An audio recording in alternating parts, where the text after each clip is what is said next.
कहानी की शुरुआत होती है मेक्सिको के सनी बीच से। टूरिस्ट एंजॉय कर रहे हैं लाउड म्यूजिक, पार्टी, ड्रिंक और वहीं पर मिलती हैं दो बहनें, लीजा और केट।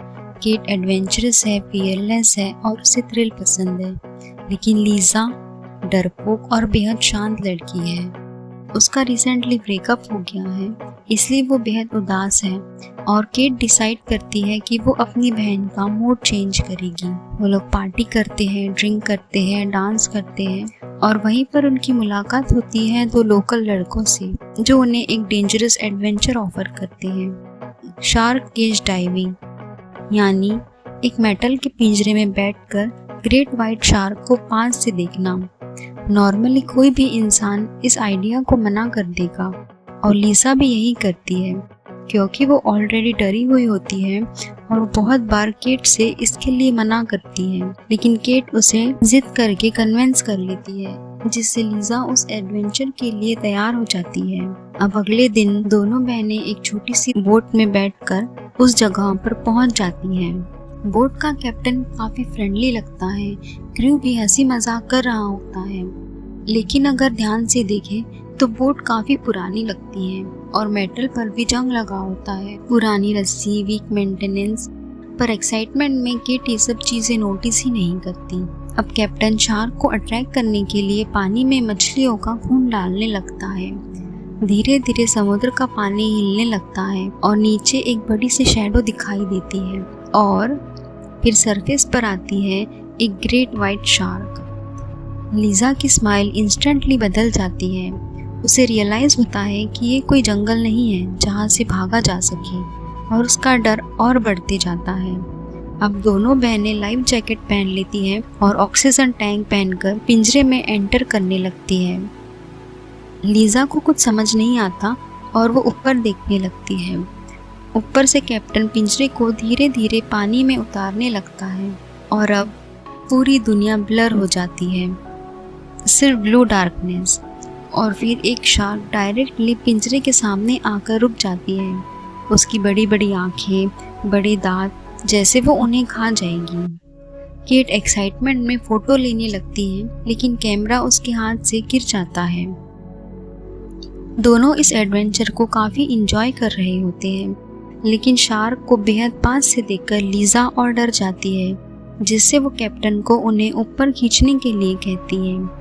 केट इस मूवमेंट को और इंजॉय करना चाहती थी, लेकिन लीजा के डर की वजह से अब उन्हें वापस सरफेस पर जाना होगा और कैप्टन उन्हें खींचने लगता है, लेकिन तभी जोर से किसी लोहे जैसी चीज की आवाज आती है और पिंजरे को होल्ड करने वाली केबल टूट जाती है, जिससे वो दोनों पिंजरे के साथ तेजी से नीचे गिरने लगती है और सीधा समुद्र के तल में जाकर क्रैश हो जाती हैं। इसका इम्पैक्ट इतना डेंजरस होता है कि दोनों बहनें बुरी तरह पिंजरे में टकरा जाती हैं। अब उनके पास सिर्फ लिमिटेड ऑक्सीजन ही बची है और हर सेकेंड उनकी मौत उनके पास आ रही है।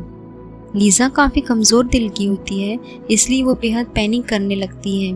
उसकी ब्रीदिंग भी फास्ट हो जाती है और जितनी फास्ट ब्रीदिंग उतनी फास्ट ऑक्सीजन खत्म। केट उसे शांत करने की कोशिश करती है और तभी वहाँ पर एक शार्क पिंजरे को हिट करने लगती है, जिससे पिंजरे की रॉड आधी टूट जाती है और दोनों बहनें बेहद डर जाती है। पहली बार दोनों रियलाइज करती हैं कि इस पिंजरे में ज़्यादा देर तक प्रोटेक्शन नहीं मिलेगी। केट वॉलंटियर करती है कि वो कुछ मीटर ऊपर तैर कर जाएगी और कनेक्शन बनाने की कोशिश करेगी ताकि ऊपर किसी से बात हो सके, लेकिन लीजा उसे मना करती है कि वो उसे छोड़कर ना जाए, पर उनके पास कोई और ऑप्शन भी नहीं रहता और इसीलिए केट शार्क से बचते हुए तेजी से कुछ मीटर तक ऊपर तैर कर जाती है और उसकी बात बोट के कैप्टन से हो जाती है। वो उसे कहता है कि वो जल्दी उनके लिए मदद भेजेगा और साथ ही वो केट से नीचे जाने के लिए कहता है क्योंकि वहाँ शार्क का खतरा है और जितना देर वो ऊपर रहेगी उतनी जल्दी उसकी ऑक्सीजन खत्म हो जाएगी। केट वापस नीचे जाने लगती है, लेकिन शार्क उसे देख लेती है और उसका पीछा करती है ताकि उस पर अटैक कर सके, लेकिन केट बच जाती है और इसी चक्कर में उसकी बहुत सारी ऑक्सीजन खत्म हो जाती है। सिचुएशन और भी वर्स होने लगती है जब केट देखती है कि उसके पास सिर्फ 30 बार ऑक्सीजन ही बची है जिससे वो सिर्फ 10 मिनट तक ही सांस ले पाएगी। लेकिन शार्क अब भी पिंजरे के आसपास ही घूम रही है। शार्क सिर्फ अटैक नहीं कर रही बल्कि वो वेट कर रही है ताकि कोई उनमें से बाहर निकले, वो उन्हें अपना शिकार बना ले। थोड़ी देर बाद उन्हें दूर एक उम्मीद की किरण दिखाई देती है, जैसे कोई उन्हें बचाने आया हो। उन्हें टॉर्च लाइट दिखाई देती है और उनका सिग्नल भी वर्क करने लगता है, लेकिन डिस्टेंस ज़्यादा होने की वजह से कनेक्शन ठीक से नहीं हो पाता और वो दोनों बहनें पत्थर की मदद से आवाज़ करती है कि जो उन्हें बचाने आया है वो उनकी आवाज़ सुन ले। लेकिन ये भी चीज़ काम नहीं करती और इसी चक्कर में केट की और ऑक्सीजन कम हो जाती है। ये देखकर लीजा डर जाती है, जिससे वो डिसाइड करती है कि अब वो खुद जाकर मदद ले आएगी क्योंकि उसके पास केट से ज़्यादा ऑक्सीजन होती है। अब लीजा मदद के लिए निकलती है और ज़मीन से तैरते हुए शार्क से बचते हुए थोड़ी थोड़ी आगे बढ़ने लगती है, पर शार्क उसे देख लेती है और उसका पीछा करते हुए उस पर हमला करने की कोशिश करती है, जिससे लीजा अब पैनिक करने लग जाती है, जिससे उसकी काफ़ी ऑक्सीजन कम हो जाती है। शार्क उस पर हमला करने की बेहद कोशिश करती है, लेकिन लीजा उसे चकमा देकर बच जाती है। और फिर जैसे ही उसे लगता है कि अब वो टॉर्च के पास पहुंच गई है, वैसे ही वहाँ उसे मिलती है एक बेहद गहरी खाई जिसका कोई अंत नहीं। लेकिन लीजा ठान लेती है कि वो किसी भी तरह वहाँ तक पहुँच जाएगी और इसी हिम्मत के साथ वो आगे बढ़ती है और टॉर्च की लाइट तक पहुँच जाती है। लेकिन वहाँ कोई नहीं होता, सिर्फ एक चट्टान होती है और टॉर्च होता है। वो उस टॉर्च को लेकर वहाँ से निकलने लगती है, लेकिन समुद्र इतना गहरा और डार्क होता है कि वो भूल जाती है कि वो किस डायरेक्शन से आई थी और यहाँ वो और घबरा जाती है क्योंकि सब कुछ ब्लर और अंधेरे से घिरा हुआ है। लेकिन इसी बीच उसे वो इंसान दिखाई देता है जो उनकी मदद के लिए आया था, लेकिन शार्क उस पर भी अटैक कर उसे मार देती है। और अब डर की वजह से लीजा एक सेफ जगह पर पहुंच जाती है, लेकिन वहां भी उसे वही इंसान मरा हुआ मिलता है और वो किसी तरह हिम्मत जुटाती है और उसके पास से फ्लेयर स्टिक और केबल ले आती है ताकि पिंजरे से अटैच कर सके और वहां से निकला जा सके।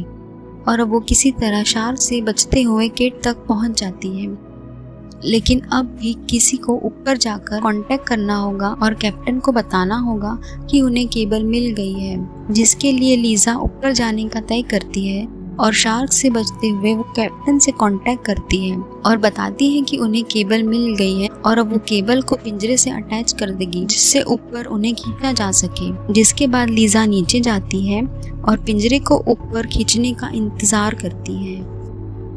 अब कैप्टन उसे ऊपर खींचने लगता है, जिसके बाद दोनों बहनें बेहद खुश हो जाती है क्योंकि फाइनली अब वो वहाँ से बचकर निकल जाएगी।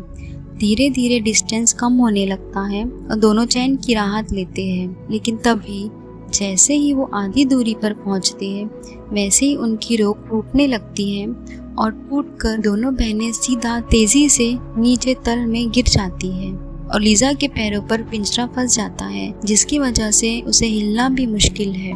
अब इस फॉल के बाद दोनों की ऑक्सीजन बार और कम हो गई है। उनके पास अब दर्द सहने और वेट करने के अलावा कोई और ऑप्शन नहीं रहता। लेकिन तभी वो देखती है कि ऊपर से उनके लिए एक ऑक्सीजन सिलेंडर की हेल्प आई है, जिसे केट डिसाइड करती है कि वो जाएगी क्योंकि उसके पास सिर्फ 5 बार ही ऑक्सीजन बची है और बाहर जाकर वो ऑक्सीजन सिलेंडर को बदल देती है, जिसके बाद उसे एहसास होता है कि वो कभी भी मर सकती थी, लेकिन अब वो बच चुकी है। अब उसके पास ऑक्सीजन की कमी नहीं थी, लेकिन खतरा अभी भी था।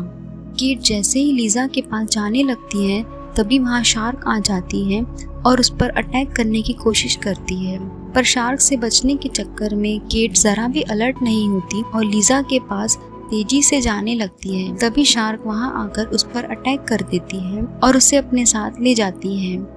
ये सब देखकर लीजा बेहद घबरा जाती है और सदमे में चली जाती है और अपने आप को बेहद अकेला महसूस करती है। लेकिन फिर वो डिसाइड करती है कि वो किसी भी तरह यहाँ से बचकर निकलेगी और वो अपने पैरों को हर तरीके से निकालने की कोशिश करती है ताकि वो कुछ कर सके। पर इसके बाद भी उसकी काफ़ी सारी ऑक्सीजन खत्म हो जाती है और उसके पास कुछ बार ही बची होती है। लेकिन तभी उसकी नज़र केट की ऑक्सीजन सिलेंडर पर पड़ती है और वो किसी तरह उसे अपनी तरफ खींच लेती है, जिसके बाद उसे चोट लग जाती है और उसका काफ़ी सारा खून बहने लगता है। अब वो उसे अपने सिलेंडर से बदल देती है, जिसके बाद वो थोड़ी रिलैक्स हो जाती है, क्योंकि अब उसके पास कुछ टाइम तक सरवाइव करने के लिए ऑक्सीजन होगी। लेकिन तभी उसे केट की आवाज़ आती है और केट उसे कहती है कि वो बेहद घायल हो चुकी है और उसे वहाँ जाकर केट को बचाना होगा। लीजा ये सुनकर खुश हो जाती है, केट अभी भी जिंदा है। उसके बाद वो केट को बचाने के लिए अपनी पूरी ताकत से उस पिंजरे को हटा देती है, जिससे वो रिलीज हो जाती है और अब पिंजरे से बाहर निकलकर टॉर्च की मदद से घायल हो चुकी केट के पास पहुंच जाती है और उसे अपने साथ लेकर ऊपर जाने लगती है। लेकिन कुछ मीटर तक ऊपर जाना भी उनके लिए मौत को बुलाने जैसा होगा, क्योंकि वहाँ बेहद सारी शार्क होगी जो किसी भी पल उन पर हमला कर उन्हें अपना शिकार बना लेगी। अब वो दोनों बहनें फ्लेयर स्टिक की मदद से ऊपर तैर कर जाती हैं, जिससे शार्क उनसे दूर रहती है। लेकिन कुछ मीटर तक पहुंचने पर उनकी फ्लेयर स्टिक बुझ जाती है और जब तक वो दूसरी फ्लेयर जलाते हैं तब तक बेहद सारी शार्क उन्हें घेर लेती है और उन पर हमला करने के लिए तैयार रहती है। लेकिन किसी तरह शार्क से बचकर फाइनली दोनों सरफेस तक पहुंच जाती है, पर वहां भी शार्क उनका पीछा नहीं छोड़ती। जैसे ही बोट में मौजूद सब लोग उन्हें बचाने लगते हैं, वैसे ही शार्क आकर लीजा के पैरों को खींच लेती है और उस पर हमला कर देती है। लेकिन लीजा हिम्मत नहीं हारती और बिना डरे शार्क की आंखों पर हमला कर उसे अपनी जान बचा लेती है। पर शार्क के हमले से उसे काफ़ी चोट लग जाती है और उसका बहुत सारा खून बह जाता है। लेकिन अब लीजा और केट बेहद खुश है, क्योंकि वो दोनों की जान बच गई है और दोनों बहनें एक साथ ऊपर आ गई हैं। पर लीजा को अचानक से कैप्टन की आवाज़ ठीक से सुनाई नहीं देती और उसे सब कुछ धुंधला सा दिखाई देता है। और फिर आता है सबसे बड़ा ट्विस्ट।